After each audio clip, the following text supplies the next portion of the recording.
kita akan belajar bersama-sama untuk mata pelajaran tematik kelas 5. Kita akan belajar di tema 2, udara bersih bagi kesehatan. Subtema 3, pentingnya udara bersih bagi pernapasan. Pembelajaran yang pertama.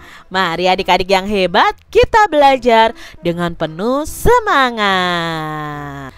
9 bahaya kabut asap dan cara mengatasinya. Nah, perhatikan gambar ini adik-adik ya. Nah, kebakaran lahan dan hutan telah menjadi bencana kabut asap. Pemerintah sudah berusaha mematikan titik-titik kebakaran, tetapi hasilnya kabut asap masih ada. Apa saja bahaya kabut asap kebakaran dan apa yang harus kita lakukan apabila di daerah kita terkena kabut asap? Berdasarkan pantauan indeks pencemaran udara di Jambi, Palembang, dan Palangkaraya sudah sangat tinggi atau tidak sehat. Tidak sehatnya karena apa?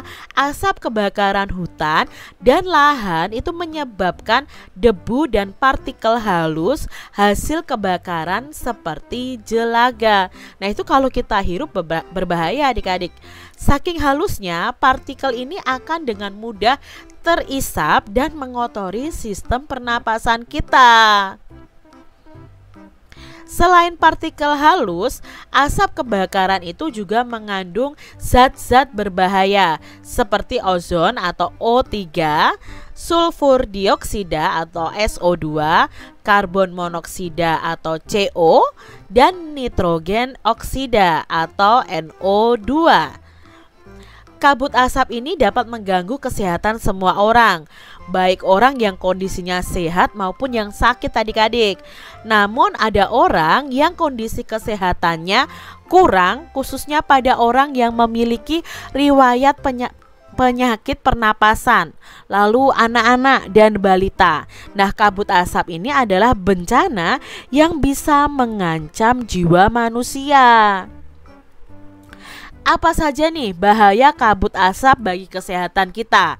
Nah, berikut ini ada beberapa bahaya kabut asap bagi kesehatan kita.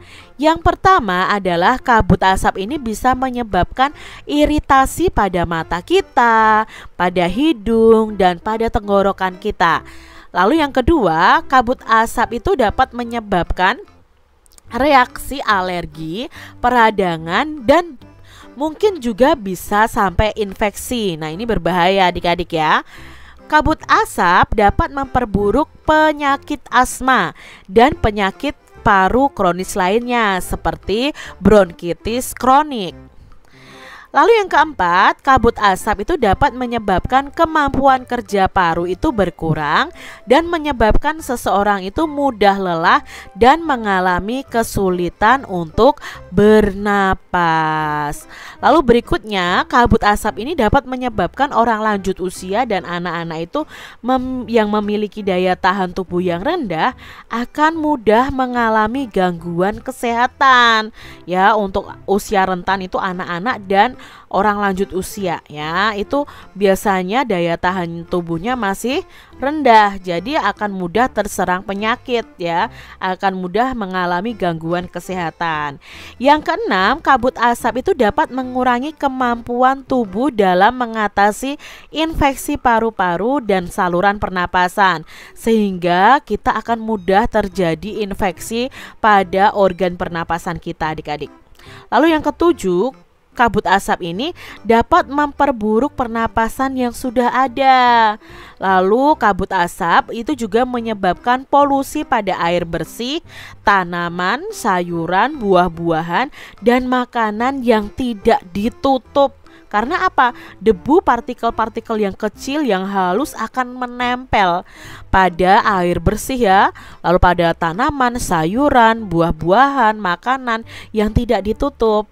Lalu kabut asap itu memperburuk kondisi lingkungan sehingga infeksi saluran pernapasan akut atau ISPA akan mudah terjadi. Nah, demikian tadi adik-adik pembahasan kita di tema 2, subtema 3 pembelajaran yang pertama. Semoga video pembelajaran ini bermanfaat ya untuk adik-adik semuanya.